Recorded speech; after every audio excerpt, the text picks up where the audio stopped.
Hey, have you ever integrated front end with the back end? While integrating, we'll get a very serious issue, serious error. Because of that, the front end and the back end may be disconnected. So what is the issue? That's what we are going to see in this video. So watch this completely. This is also one of the very famous interview questions. Okay, so this is my REST controller program, and see that I have few APIs returned, and this one returns all customers. So let's verify that in the browser. Okay, alright, see that this is working. Let me try accessing another API like /ID/101. Yeah, this is also working, so no problem. Now the backend is ready. Okay, now look at the front end code. I have written an HTML page with this JavaScript, and this is going to access my backend 81, 82 customers, going to set in the HTML table body. Fabulous. So the UI is showing here. I'm just going to press the list all customers button. So I'm going to push this button, nothing happens. So why? Let's go and verify in the JavaScript console. Yeah, look at this. Have you seen that? Right, in the JavaScript console, you got something called CORS policy. Okay, so this is the reason so why your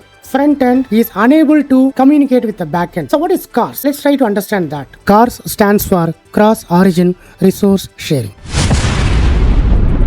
When the UI application from one port number tries to access the backend program which is running on another port number, then the browser by default will prevent that.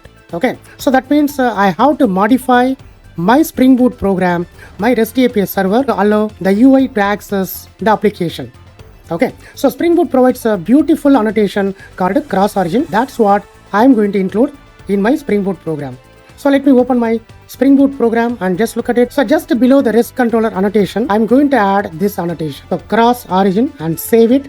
And also here, I can explicitly mention to whom I can give the access. So by default, if you want to give the access to everyone, you can specify star. But you can also restrict to specific IP address, port numbers. You can explore that later. Now see that I'm providing star. That means my Spring Boot application is going to allow, right, all the IP address.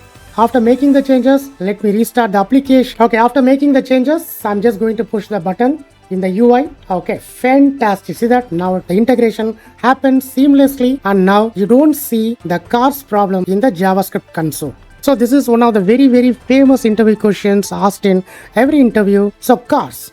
So remember this word, cross origin resource sharing. Subscribe for more such Java interview secrets.